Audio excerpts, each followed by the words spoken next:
There's a new bill before the Massachusetts Senate called the Massachusetts Alzheimer's and Dementia Act, which seeks to improve care for patients like Mike Belleville, who was diagnosed 5 years ago with dementia at the young age of 52. Carolee McGrath sat down with Mike and Daniel Zotos, the Director of Public Policy and Advocacy for the Alzheimer's Association, Massachusetts and New Hampshire Chapter, to learn about their thoughts on this bill. So this is House Bill 4116. This is a piece of state legislation which we are calling the Massachusetts Alzheimer's and Dementia Act for short. This is really exciting, I must say. We have been working on this bill here in Massachusetts for the past 2 years. We've been in the community.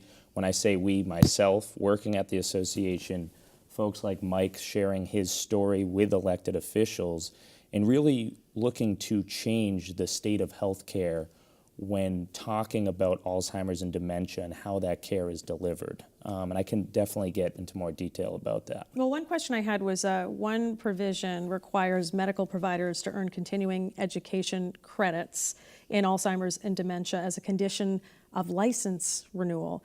Are you finding that it's just not adequate care currently? Yeah, so, we were just having this discussion, and the first time I actually met Mike, he explained his scenario as I was one of the lucky ones for getting a diagnosis at a proper time, at least, to know how to deal with this disease. I'm sure Mike can speak more to that experience, but really what we're seeing is an alarmingly low rate of diagnosis across the country. 50% of Americans with Alzheimer's disease are not diagnosed. Of those diagnosed, less than half are aware of their diagnosis. So like many other things we've seen, this disease is a public health crisis. Here in Massachusetts, we've mandated doctors to have training in end-of-life care, in the opioid epidemic.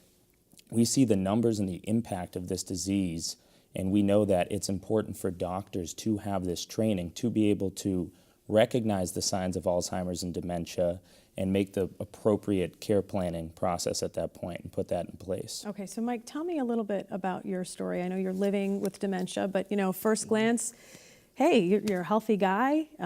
You seem perfectly fine. Thank you.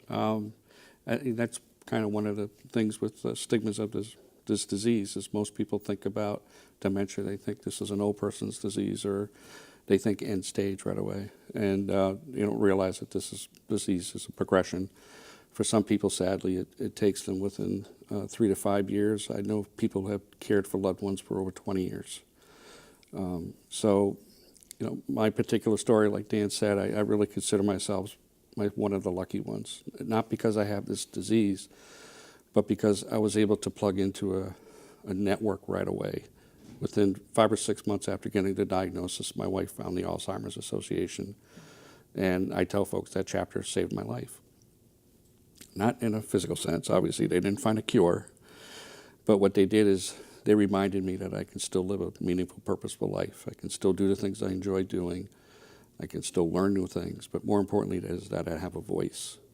And I want to try to be able to use that voice to help the folks who weren't as lucky as I was. I live in Massachusetts. We're so close to Boston. We have the best doctors. But sadly, there's so many people out there that even the ones who are getting a diagnosis that are left alone, that are out there trying to do this by themselves. And that's a scary, scary feeling. Can you tell us a little bit about what signs you noticed when you were diagnosed? And you were diagnosed 5 years ago? I was diagnosed 5 years ago. I worked for a large telecommunications company, and I was an inside technician, and used to be able to multitask with the best of them. I had 2 computer screens growing and multiple programs running on each one, and I could tell what this was doing and bounce from there to go to there. And my job performance really started to go down. I was also one of the trainers, training new hires, and found myself going to people I had trained, asking them on how to do certain tasks, things that I trained them on how to do. So everybody was just laughing and writing it off. Oh, Mike's getting old. I was actually one of the older ones in my department. Oh, it's stress. Oh, you're just getting old, or it's this project you're working on. But sadly, it started to get worse and developed more to that, where we knew something was wrong. Things were different. So we sought went to a neurologist, and even that process can take a long time. I mean, it took us about 1.5 years to get a diagnosis. To figure out what was going on. Yeah, because there's no one test right now that they can give you that can 100% tell you this is Alzheimer's or any other form of dementia. So it's really a process of elimination. So we think it's depression, so they send you to a psychiatrist. You see him or her for however amount of time, and then that's not helping. Maybe it's Lyme disease. Wow. Maybe it's this. Maybe it's let's check to make sure there's no infections or anything like that. So you get a spinal tap. Until all those things, they have to eliminate pretty much all those things.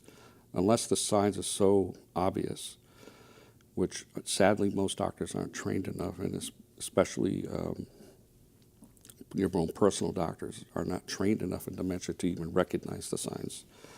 So most of people are getting pushed aside saying, oh, you're fine, don't worry about it. And I like to tell people, if you keep getting pushed aside, don't be afraid to find a new doctor. Right.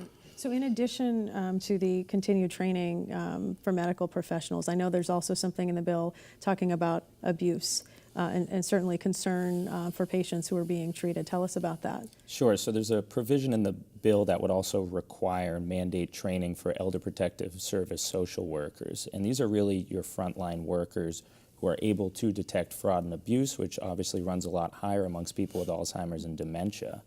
So this provision in the bill actually came out of a state report that was pushed out in about 2014, I believe. And it's so important. I know I personally went through this with my grandmother a number of years ago. And what you see within this field of work, too, within the social work field, there's such a high turnover rate.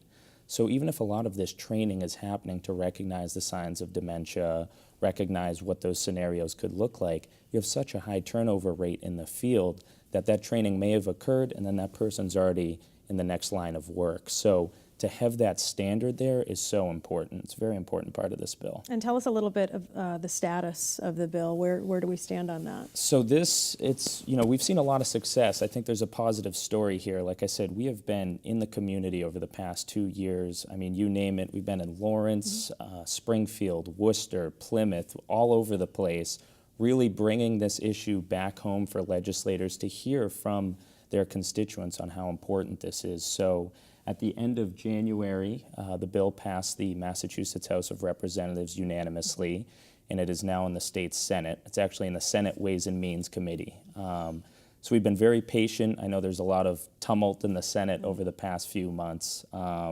with some changes in leadership. So we've been very patient in that end, but we're really looking at a deadline of about a month to get this bill done at this point. We've been hearing good things, but all the more reason we need everyone to call their senators and really get out there and talk about this. All right, Daniel and Mike, thank you both so much for coming in and talking about this, and thank you for sharing your personal story as well as your personal experience with this. We really appreciate it. Thank you so much. Thanks for having us.